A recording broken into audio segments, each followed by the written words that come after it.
Pass common மேனில் பார்த்தீங்கன்னா நிறைய task கொடுத்துருக்காங்க. மட் டாஸ்க், டான்ஸ் டாஸ்க், அப்படி ஒரு நாள் ஒரு டாஸ்க் கொடுத்துருக்காங்க. அந்த வகையில் இன்றைக்கி வந்து ஒரு குவிஸ் டாஸ்க் தான் வச்சுருக்காங்க. அதாவது ஒரு பஸர் வச்சுருப்பாங்க.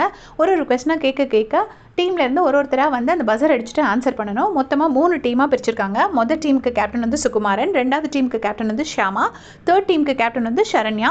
ஸோ 3 டீம்லேருந்து வந்து ஆன்சர் பண்ணணும். அதில் பார்த்தீங்கன்னா சுகுமாரன் டீம் வந்து பயங்கரமாக ஆன்சர் பண்ணாங்க. அவர் ராஜு என்ன சொன்னாருன்னா, நாடி நரம்பெல்லாம் பிக் பாஸ் ஊறி போன ஒருத்தனால தான் இப்படிலாம் ஆன்சர் பண்ண முடியும் அப்படின்னு சொல்லிட்டு சொன்னாங்க.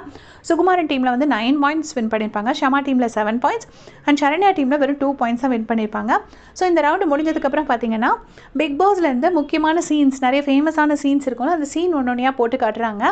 அதை வந்து ஒருத்தர் நடித்து காட்டணும், மற்ற டீமில் உள்ளவங்க அதை கண்டுபிடிக்கணும். ஸோ அப்படியும் கண்டுபிடிச்சி முடிச்சிடுறாங்க. கடைசியாக 3 பேர் வந்து டேஞ்சர் ஜோனுக்கு வராங்க. யாரெல்லாம் அப்படின்னு பார்த்தீங்கன்னா, ஃபஸ்ட்டு டீம்லேருந்து வெங்கடேஷன், செகண்ட் டீம்லேருந்து பேபி பிரபாகரன் அண்ட் 3rd டீம்லேருந்து திவ்யா வேலண்டினா. இந்த 3 பேரை டேஞ்சர் சேவ் அப்படின்னு சொல்லி நிற்க வைக்கிறாங்க. நிற்க வச்சுட்டு ஆரி ப்ரோ வந்து ஃபஸ்ட்டு வந்து பேபி பிரபாகரனை சேவ் பண்ணிடுறாங்க. ஸோ அவங்களும் ரொம்ப ஹாப்பியாக வெளியில் அதாவது சேவ் ஆகிட்டோம் அப்படின்னு சொல்லி போயிடுறாங்க. மிச்சம் 2 பேர் இன்றைக்கி எலிமினேட் ஆக போகிறாங்க அப்படின்னு ரொம்ப டென்ஷனாக இருக்காங்க. அண்ட் மற்றவங்க எல்லாருமே வந்து திவ்யா வேலண்டினாவையும் பற்றி, பேபி பிரபாகரன் பற்றியும் ரொம்ப நெகட்டிவாக சொல்கிறாங்க. அவங்க 2 பேரும் எலிமினேட் பண்ண வேண்டியதான் அப்படின்னு சொல்லி மற்ற கண்டஸ்டன்ஸ் ரொம்பவே நெகட்டிவ் கமெண்ட்ஸ் கொடுத்துருக்காங்க.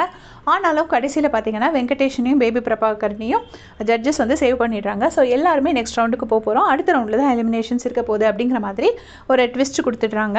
இன்றைக்கி எபிசோடில் பார்த்தீங்கன்னா என்ன தெரிஞ்சதுன்னா, சுகுமாரன் வந்து அவ்வளோ எபிசோட்ஸையும் ஃபுல்லாக எல்லா பிக் பாஸ் சீசனையும் கரைச்சி குடிச்சு வச்சிருக்காரு போல இருக்கு.